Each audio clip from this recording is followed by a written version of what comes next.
இளைஞர்களின் வாய்ப்புகளையும் திறனையும் உயர்த்தி வரும் ஸ்டாலின் தொடரட்டும், தமிழ்நாடு வெல்லட்டும். SKM பூர்ணா ரைஸ் பிரான் ஆயிலின் தமிழ் புத்தாண்டு நல்வாழ்த்துக்கள். Poorna rice bran oil. IBC Tamil நேயர்களுக்கு வணக்கம். இன்னைக்கு எழுத்தாளர் புதுமுதம் அலீம் நம்மளோட இணைஞ்சிருக்காரு. வணக்கம் சார். சார், இந்த மத்திய கிழக்கு போர், அதை தொடர்ந்து பேச்சுவார்த்தை, அதை தொடர்ந்து இப்போ பார்த்தோன்னா ஹார்மஸ் நீரிணைய இந்த முற்றுகை, ட்ரம்ப் தொடர்ந்து தடுமாறிட்டு வராரா, என்ன செய்வதுன்னு புரியாமல் இந்த டிசிஷன்ஸ் அவர் அடுத்தடுத்து எடுத்துக்கிட்டு இருக்காரா சார்? இது ஒரு பக்கம் தடுமாற்றம், இன்னொரு பக்கம் அவருக்கு வேற வழி இல்லை. அதாவது தன்னை ஒரு பெரிய ரவுடியாக அல்லது ஒரு பிதாமகராக நீங்கள் ப்ரொமோட் பண்ணணும்னா நீங்கள் இந்த மாதிரியான பில்டப் செய்யணும். ஆனால் என்னென்றால் அவருடைய அந்த எல்லா பில்டப்புமே தோல்வியில் முடிஞ்சது தான் அவருக்குள்ள பிரச்சனை. ஈரானை அவர் அண்டர் எஸ்டிமேட் பண்ணது ஒரு முக்கியமானது. இந்த அளவுக்கு ஈரான் எதிர்ப்பு காமிக்கும் அப்படின்னு அவர் எதிர்பார்க்கல. அல்லது இவ்வளவு 40 வருடங்களாக ஈரான் மேலே ஒரு பொருளாதார தடை விதிக்கப்பட்டு ஒதுக்கப்பட்ட ஒரு நாடு இவ்வளோ ஆயுதங்களை வச்சிருக்குமா? இவ்வளவு தூரம் போரில் 40 நாள் அமெரிக்கா என்கிற ஏகாதிபத்திய ஒரு நாட்டை எதிர்த்து நின்றுக்குமா? கடந்த 75 வருடங்களில் 2ஆம் உலகப் போருக்கு பின்பாக அமெரிக்காவை எதிர்த்து எந்த நாடுமே இது வரைக்கும் போரிட்டதில்லை. சைனா மாதிரி நாடுகள் கூட அமெரிக்காவை எதிர்த்து சண்டை போட்டதில்லை. ஆனால் 40 நாட்கள் சண்டை போட்டு நான் இன்னும் தயார், நீங்கள் அடிச்சீங்கன்னா நான் அடிச்சிடுவேன் அப்படின்ட்டு சொல்வதே அதுக்கு ஈரானுக்கு வெற்றி தான். ஏன்னா அந்த அளவுக்கு நம்ம அமெரிக்காவை ஒரு பெரிய வல்லரசாக, அமெரிக்கானாவே உலகத்தில் யாரை வேணாலும் காலி பண்ண முடியும். வெனின்சுலா அதிபரை தூக்கிட்டு வந்த மாதிரி நைட்டாக தூக்கிட்டு வந்துட முடியும். கியூபாவை காலி பண்ண மாதிரி காலி பண்ண முடியுங்கிற அந்த ஒரு பொது புத்தியில் ஒரு பிம்பம் கட்டமைச்சிருக்குல்ல, அது இன்றைக்கி உடஞ்சி போயிடுச்சு. அதுதான் முக்கியமானது. அப்போ இன்றைக்கி அமெரிக்காவுடைய அந்த அல்ட்ராசிட்டி இன்றைக்கி அடித்து நொறுக்கப்பட்டிருக்கிறது ஒன்று. இப்போ நீங்கள் 40 நாள் யுத்தத்துக்கு அப்புறம் ஒரு போர் நிறுத்தம் பாகிஸ்தானில் வைத்து ஒரு மீடியேட்டராக அவங்க பேச்சுவார்த்தை நடத்தினாங்க. 21 மணி நேரம் கிட்டத்தட்ட பேச்சுவார்த்தை நடத்தினதா சொல்கிறாங்க. பல்வேறு ரூபங்களில் பேச்சுவார்த்தை நடத்தினாங்களாம்.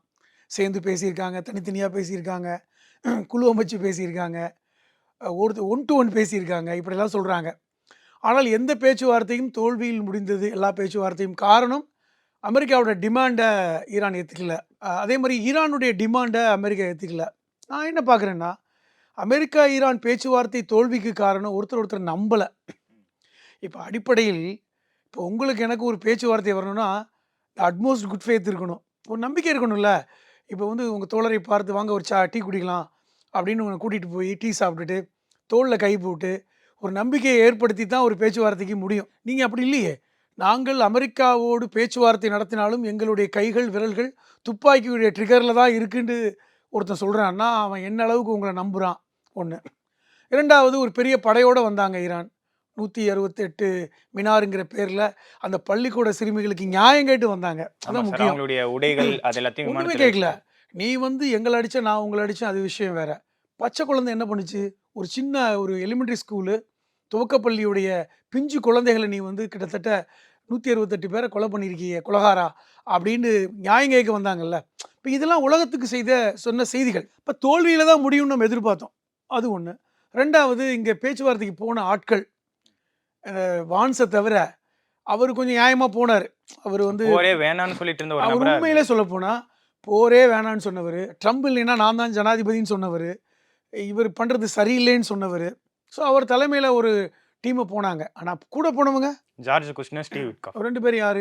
ஏற்கனவே இந்த ஜெராட் குஷ்னரும் விட்காஃபும் சுவிட்சர்லாந்துடைய ஜெனீவாவில் பேச்சுவார்த்தைக்கு தோல்விக்கே காரணம் இவங்க 2 பேர் தான் அப்படின்னு ஈரானுடைய வெளியுறவு அமைச்சர் அப்பாஸ் அராக்சி சொன்னார். ஒழுங்காக பேச்சுவார்த்தை போயிட்டு இருந்துச்சு. பிப்ரவரியில் நடந்த பேச்சுவார்த்தையும் நல்லா ஒழுங்காக போயிட்டு இருந்துச்சு. இவங்க 2 பேரும் ஆட்டையை கலைச்சிட்டாங்க. அப்போ அதே ஆட்களை நீ திருப்பி அனுப்புறீங்கன்னா அப்போ ட்ரம்புடைய நோக்கம் பேச்சுவார்த்தை வெற்றி பெறுவது அல்ல. சும்மா ஊர் உலகத்துக்கு உப்புக்கு சப்பானிம்பாங்கல்ல, ஒரு உப்புக்கு சப்பானிக்கு ஒரு பேச்சுவார்த்தைக்கு அனுப்புனானுங்க. அது ஜேடி வான்ஸுக்கு நல்லாவே தெரியும். இன்னும் சொல்ல போனால் ஜேடி வான்ஸ் பேச்சுவார்த்தை சமயத்தில் 6 தடவை ட்ரம்புக்கு ஃபோனில் பேசுனதா சொல்கிறாங்க. ஐயா இந்த மாதிரி போயிட்டுருக்கு, பேச்சுவார்த்தை ஒத்துக்கலாம், முதல்ல நம்ம ஒரு சமரசத்துக்கு வந்துடுவோம், அப்புறம் அடுத்த கட்ட பேச்சுவார்த்தை என்ன நியாயமாக நடக்கும். இப்போ இந்த மாதிரியான ஒரு மிகப்பெரிய போர்களில் போருக்கு பின்னாடி இருக்கிற பேச்சுவார்த்தை, ஒரு பேச்சுவார்த்தையில் ஒரு போர் நிற்காது. சுமூகமாக ஒரு போர் நிற்காது, சுமூகமான ஒரு தீர்வு நடக்காது. அப்போ என்ன செய்வாங்க? நாங்கள் பேச்சுவார்த்தை பேசியிருக்கோம், அடுத்த கட்டம் நாங்கள் வந்து துருக்கியில் பேச போகிறோம், இப்போ வந்து நாங்கள் உசிலம்பட்டியில் பேசிட்டோம், அடுத்து மதுரையில் பேச போகிறோம். ஏதாவது ஒன்று சொல்லணும்ல. பேச்சுவார்த்தை தோல்வி, இனிமே யுத்தம் தான், இனிமே வந்து நாங்கள் முற்றுகை தான். இது என்ன வார்த்தை?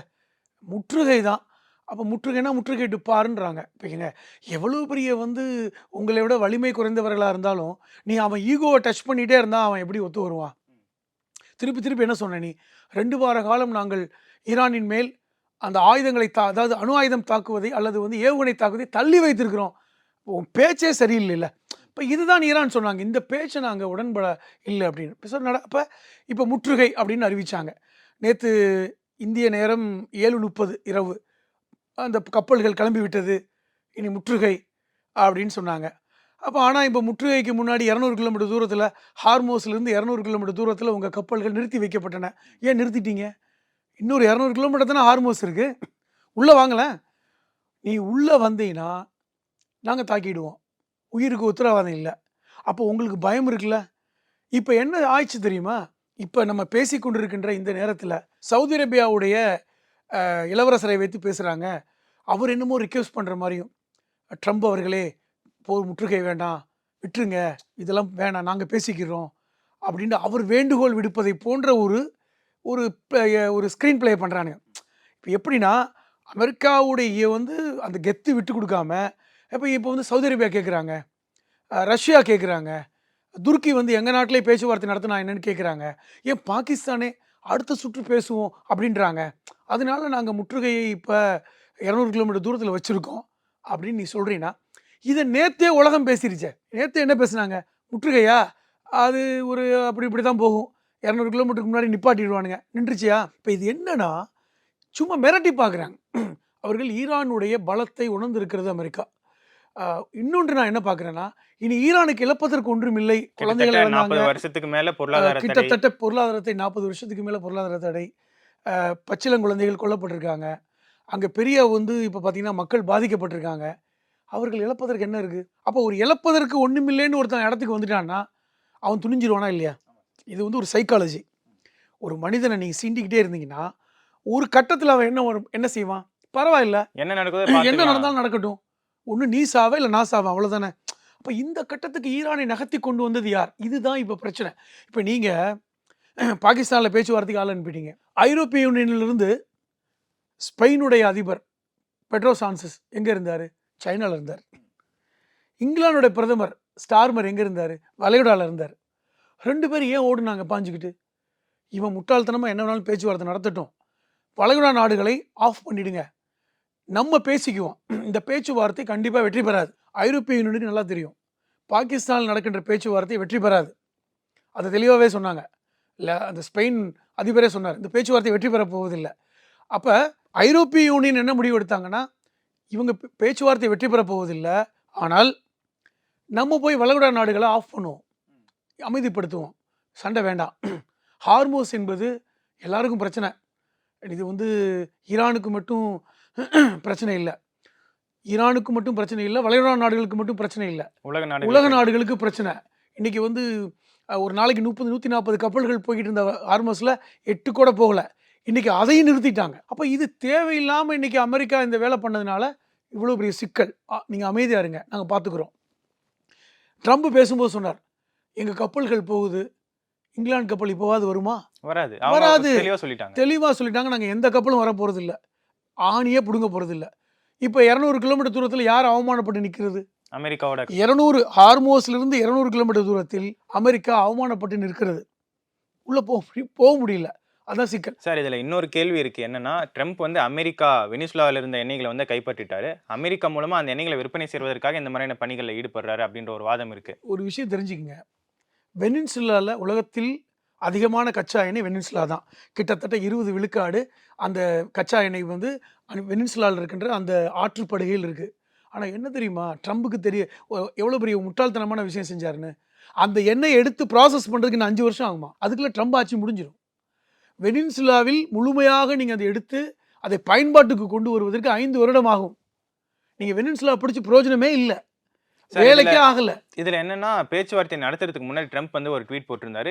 காலியான கப்பல்கள் எங்களிடமிருந்து எண்ணெய் வாங்க வந்து கொண்டிருக்கின்றன அப்படின்ற மாதிரியான ஒரு பதிவும் போட்டிருந்தாரு. அவர் வந்து ஒரு நாட்டோட அதிபரா செயல்படாம ஒரு வியாபாரிக்கான மனநிலையிலே இன்னுமே இருக்கிறாரோ அப்படிங்கிற ஒரு கேள்வியும் இது எழுப்புது இல்ல சார்? அடிப்படையில் ட்ரம்ப் வந்து ஒரு வியாபாரி தான். ம். அமெரிக்க ஜனாதிபதி வரலாற்றில் வியாபாரியாக இருந்து அரசியலுக்கு வந்த ஒரே ஆள் அவள் தான்.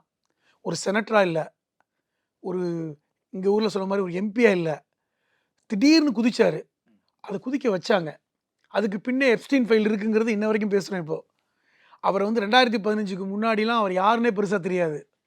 எல்லாம் இந்த ஒரு 15 வருடங்களுக்கு முன்பு இவர் ஒரு வியாபாரி. அது மட்டும் இல்லை, இவர் ஒரு கேம்பிளர், சூதாட்ட விடுதி நடத்தினவர், எப்ஸ்டீன் தீவில் வந்து ஒரு ஒரு கௌபாயாக தெரிஞ்சவர்.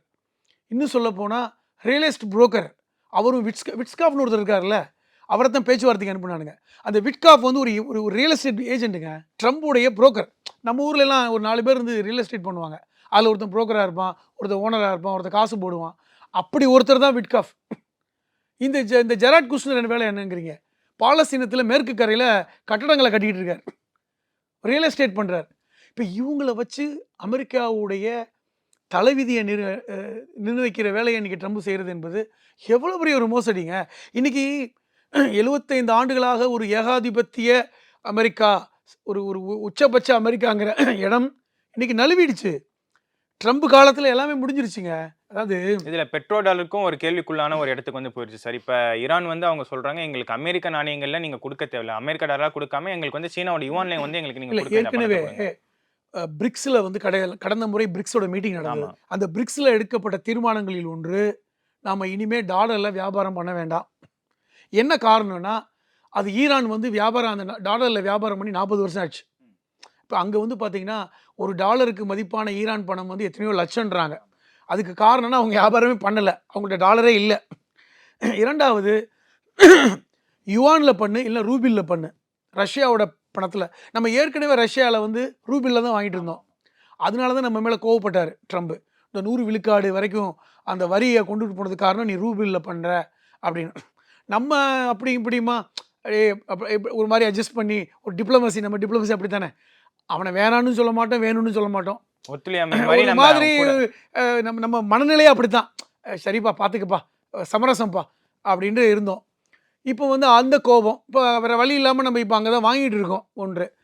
இரண்டாவது, பிரிக்ஸ். இன்றைக்கி பிரிக்ஸ் வலிமையாகணும் என்கிற குரல் வருது. பிரிக்ஸில் ஐரோப்பிய யூனியனை சேர்க்கணுங்கிற குரல் வருது. ஏன்னா இன்றைக்கி நேட்டோன்னு சொல்லக்கூடிய நார்த் அட்லாண்டிக் கண்ட்ரிஸ் 27 நாடுகள். இந்த 27 நாடுகளும் இன்றைக்கி அமெரிக்காவோட முரண்பட்டுட்டாங்க. குறிப்பாக அந்த கிரீன்லாந்து விஷயத்தில் முரண்பட்டாங்க. அதுக்கு முன்னாடி அவங்களுக்குள்ள சின்ன சின்ன புகைச்சல் அது கிரீன்லாண்டில் பெரிய அளவில் வெடிச்சது. ஸ்பெயின் அதிபர் பட்டவர்த்தனமாக சொல்லிட்டார். இன்றைக்கி இங்கிலாந்தோட பிரதமர் வந்து ஓப்பனாக சொல்லிட்டார், நாங்கள் அமெரிக்காவுக்கு எங்களுக்கு சம்மந்தம் இல்லை, நாங்கள் எங்கள் கப்பல் வராது, நாங்கள் பார்த்துக்குறோம், அமெரிக்கா வாய மூடிட்டு இருக்கட்டும்னு. அப்போ ஐரோப்பிய யூனியன் இன்றைக்கி வந்து கைவிட்டு போயிடுச்சுங்கிறது ட்ரம்புக்கு தெளிவாக தெரியுது, உலகத்துக்கே தெரியுது. அப்போ இஸ்ரேலுங்கிற ஒரு நாட்டுக்காக இன்றைக்கி எல்லாத்தையும் பகிச்சுக்கிறேன் அப்படின்னா, அப்போ நீங்கள் ட்ரம்புடைய மனநிலையை நீங்கள் புரிஞ்சுக்கணும். அமெரிக்காவுடைய அந்த லாபி இருக்குது பார்த்தீங்களா, யூத லாபி, ரொம்ப முக்கியமானது. நீங்கள் வந்து சொல்லப்போனால் அமெரிக்காவில் அந்த லாபிக்கு பேர் ஐபேக். நம்ம ஊர் ஐபேக் இல்லை, அமெரிக்கா ஐபேக். அது வந்து கிட்டத்தட்ட 1951 அந்த ஐபேக் ஆரம்பிக்கப்பட்டது. எப்போ வந்து இஸ்ரேலிலிருந்து பாலஸ்தீனத்திலிருந்து இஸ்ரேல் பிரிக்கப்பட்டதோ, நான் மாற்றி சொல்கிறேன், ஏன்னா அந்த மாதிரி போயிடுச்சு. அப்போ பாலஸ்தீனத்திலிருந்து இஸ்ரேல் எப்பொழுது பிரிக்கப்பட்டதோ 1947. அது 1950 அமெரிக்கா அவங்களுக்கு அனுசரணையாக இருக்குது. 51 அங்கே இருக்கின்ற யூத கம்யூனிட்டி இந்த ஐபேக் ஆரம்பித்தாங்க. இன்றைக்கி உயர் அதிகாரிகள் அத்தனை பேரும் யூத சமூகத்தை சார்ந்தவர்கள் அல்லது ஜியோனிஸ்டுகள். இன்றைக்கி வெள்ளை மாளிகையில் 70 விழுக்காடு ஜியோனிச மனநிலை உள்ளவர்கள். இன்றைக்கி அமெரிக்காவுடைய அத்தனை செயலாளர்களும் பெரும்பான்மையானவர்கள் ஐபேக்கோட தொடர்புடையவர்கள். புரியுதா? ஐபேக்கும் மொசாத்தும் ஒன்றில் ஒன்று. ஐபேக்கும் மொசாத்துக்கு பின்ன தான் இந்த எப்ஸ்டீன் ஃபைல் இருக்குது. அப்போ இதை நீ கனெக்ட் பண்ணி பாருங்களேன். ஜனாதிபதியாக நம்மால் ஒரு ஆள் வரணும்னு அவங்க முடிவு பண்ணி கொண்டு வந்தாங்களே, இப்போ அப்படி தான் நீங்கள் பார்க்கணும். இப்போ இது வரைக்கும் அந்த ஜனாதிபதிகிட்ட நம்ம கெஞ்சி கேட்டுக்கிட்டு இருந்தோம். இந்த ஒபாமா காலத்தில் ஒரு பெரிய பிரச்சனை வந்துச்சு. இந்த ஈரானுக்கெல்லாம் வந்து அந்த பொருளாதார தடை நீக்கப்பட்டதெல்லாம் உங்களுக்கு பெரிய கோபம். பொருளாதார நீக்கப்பட்டு அவங்களோட அந்த ஒப்பந்தமும் சொல்லப்போனால் ஒபாமா வந்ததுக்கப்புறம் அந்த லாபி உடைஞ்சது. அதுக்கப்புறம் தான் அவங்க எடுத்த முடிவு, நீ ஒவ்வொரு ஜனாதிபதி நம்பிட்டு இருக்க வேணாம், நம்மால் ஒரு ஆள் ஜனாதிபதி வரணும். அந்த சமயத்துல தான் சடனா ட்ரம்ப்பும் உள்ள வந்தாரு அப்படிங்கிற அதான் நான் மாதிரி. திருப்பி சொல்கிறேன். அப்போ சினிமாவில் பார்ப்போம்ல, வில்லனே ஒரு நாள் நாமளே பிரதமராக இருந்தால் என்னன்னு கேட்பான்ல. ஆ. வில்லனாக இருப்பான், எல்லா வேலையும் பண்ணுவான், அந்த பிரதமருக்கு வந்து தேர்தலுக்கு செலவு கொடுத்துட்டு இருப்பான். பிரதமர் ஒரு நாள் நல்லவன் ஆகிடுவார். அப்போ நீ எப்படி இருக்கியா, நானே பிரதமர் வேட்பாளராக போட்டிடுறேன்னு வருவார்ல, அல்லது முதல்வராக வருவார்ல. அது மாதிரி தான் நம்மளால் ஒரு ஆளை உருவாக்கணும்னு கொண்டு வந்தப்பட்ட தான் ட்ரம்புங்க. அது சக்ஸஸ் ஆச்சு. அதற்கு உதவி செய்தவர்கள் இந்த ஐபேக் அதிகாரிகள். அது உதவி செஞ்சு தான் அவரை கொண்டு வந்தாங்க. அவர் வந்ததுக்கப்புறம் ட்ரம்ப் முதன்முறையாக ஜனாதிபதி வந்தப்புறம் செஞ்ச வேலை என்ன தெரியுமா? ஈரானோட பொருளாதார தடையை மீண்டும் கொண்டு வந்தது தான். அதுதான் ஆரம்பம். அதுக்கப்புறம் அடுத்து தோல்வி அடைஞ்சிட்டார். இல்லைன்னா இன்னும் மோசம் அடைஞ்சிருக்கும். இப்போ மீண்டும் வெற்றி பெற்றதுக்கப்புறம் இன்றைக்கி உச்சகட்டமாக இருக்குது, அவ்வளோதான்.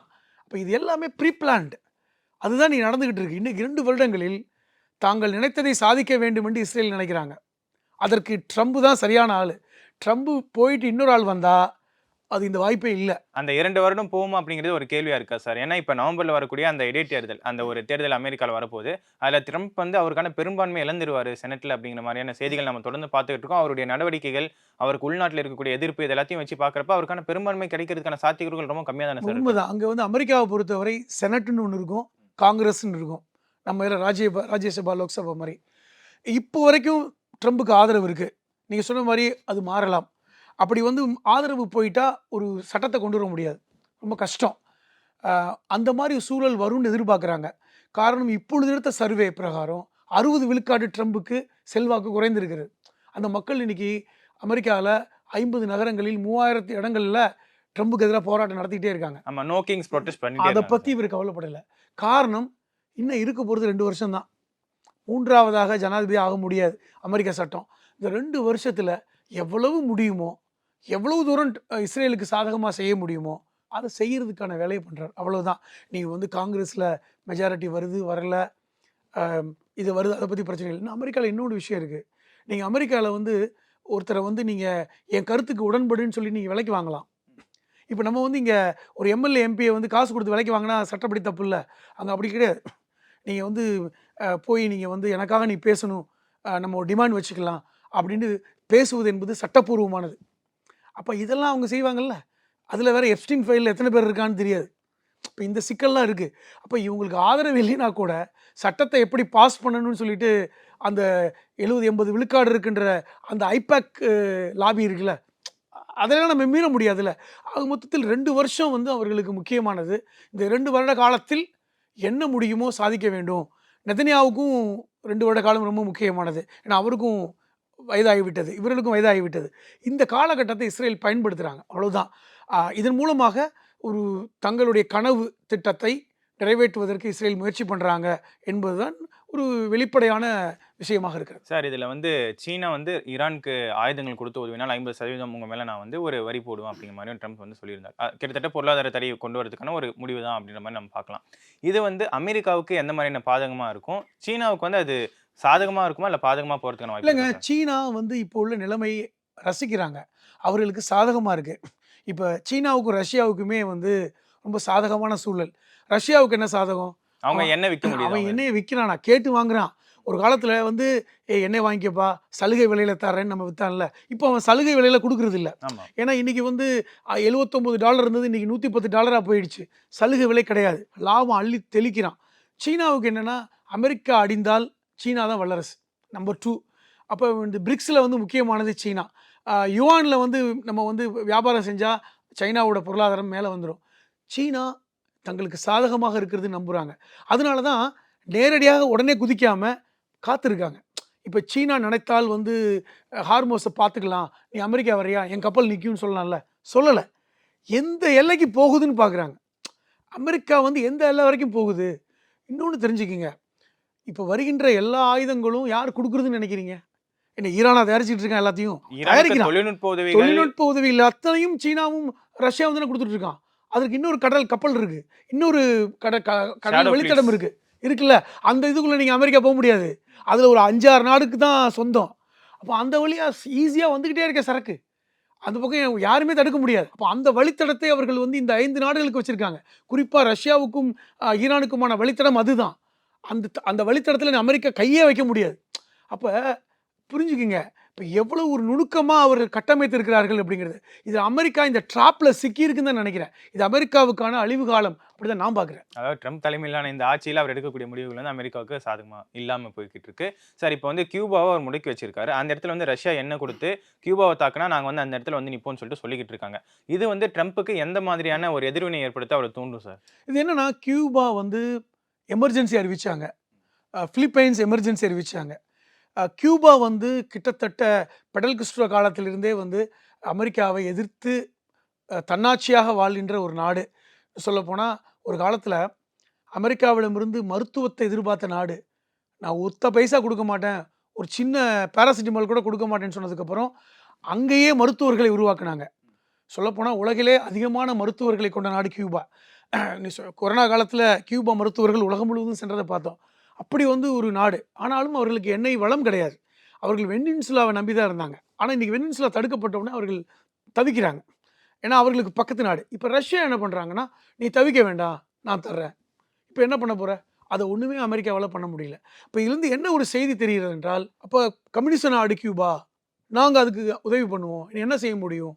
அப்போ வந்து ரஷ்யாவோட போக்கு என்பது அமெரிக்காவை துளியும் மதிக்கலை. ஏற்கனவே அவர்கள் வந்து உஸ்பெகிஸ்தான் அந்த பிரச்சனை சண்டை, ரஷ்யாவுக்கும் இதுக்கும் சண்டையெல்லாம் நம்ம பார்க்குறோம்ல, அதில் மதிக்கலை. அப்போ துளியும் மதிக்கலை அப்படிங்கிறது தெளிவாகுது. இப்போ என்னென்னா, கொஞ்சம் கொஞ்சமாக அமெரிக்காவை எல்லா நாடுகளும் சேர்ந்து இன்றைக்கி சிதைக்கிறாங்க. அவ்வளோதான். அது ட்ரம்பால் தாங்க முடியலை. இருந்தாலும் அந்த இது விட்டு கொடுக்கக்கூடாது, நான் அதை பண்ணிவிடுவேன், இது செஞ்சிடுவேன், முற்றுகையிட்டுருவேன், காலி பண்ணிவிடுவேன். இது எல்லாமே யார் சொல்கிறது? ஒரு ஒரு ஒரு ஒரு பில்டப் கொடுக்குறான்னா அவன் தோற்றுருக்கான்னு அர்த்தம். ஜெயிக்கிறவன் ஒன்றும் பேச வேண்டிய அவசியம் இல்லை. ஒரு வெற்றி பெறுகின்ற நபர் பேசாமலே அவன் வெற்றி உலகத்துக்கு தெரியும். இப்போ நீங்கள் ஒரு வெற்றியை பெற்றுக்கிட்டு இருக்கீங்கன்னா நீங்கள் சொல்லி தான் எனக்கு தெரியணுமா? ஆனால் தோல்வி அடைகிறேன், கஷ்டப்படுறேன்னா நான் என்னை மறைப்பதற்கு என்ன செய்யணும்? பில்டப்பாக பேசணும்.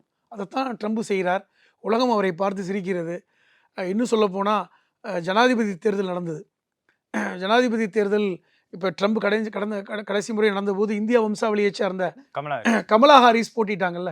கமலா ஹாரிஸும் ட்ரம்பும் இந்த தேர்தலில் போட்டியிடும்போது பத்திரிகையாளர்கள் கமலா ஹாரிஸும் கேள்வி கேட்டாங்க. என்ன கேள்வி தெரியுமா கேட்டாங்க? ஒருவேளை ட்ரம்ப் வெற்றி பெற்று ஜனாதிபதி ஆகிவிட்டால் ட்ரம்புக்கு நீங்கள் என்ன சொல்வீங்க? இந்த மாதிரியான ஒரு டிப்ளமேட்டிக்கான கேள்வியை கேட்டாங்க. கமலா ஹாரிஸ் என்ன தெரியுமா சொன்னாங்க? ஒருவேளை ஜனாதிபதியாக ட்ரம்ப் வெற்றி பெற்று விட்டால் ட்ரம்ப் இந்த கோமாளித்தனத்தை நிறுத்தணும். அப்படி நிறுத்தவில்லை என்றால் உலகம் அமெரிக்காவை பார்த்து சிரிக்கும். சார், இது இவங்க மட்டும் சொல்லல. 2016 அப்போ வந்து ஹிலாரி கிளின்டன் வந்து வேட்பாளராக சொன்னாங்கல்ல, அவங்களும் இதே வார்த்தை. 2 பெண்மணிகளும் புரிஞ்சுக்கிட்டு சொன்னாங்கல்ல. 2 பெண்மணிகளும் புரிஞ்சுக்கிட்டு சொன்னாங்கல்ல. அப்போ இன்னைக்கு உலகம் சிரிக்குதா இல்லையா? அதுதான் அவருடைய எந்த ஒரு நடவடிக்கையுமே உலக நாடுகள் வந்து பெரிய அளவில் கவனம் கொடுக்க மாட்டேங்கிறாங்க. ஸோ அந்த அளவில் தான் ட்ரம்போட இந்த நடவடிக்கைகள் இருக்கு. நெத்தன்யாஹு ஒவ்வொரு நாளும் மனித ரத்தத்தை குடித்து கொண்டிருப்பதை எப்படி ஏற்றுக்கொள்வது? இளைஞர்களின் வாய்ப்புகளையும் திறனையும் உயர்த்தி வரும் ஸ்டாலின் தொடரட்டும், தமிழ்நாடு வெல்லட்டும். SKM பூர்ணா ரைஸ் பிரான் ஆயிலின் தமிழ் புத்தாண்டு நல்வாழ்த்துக்கள். Poorna rice bran oil.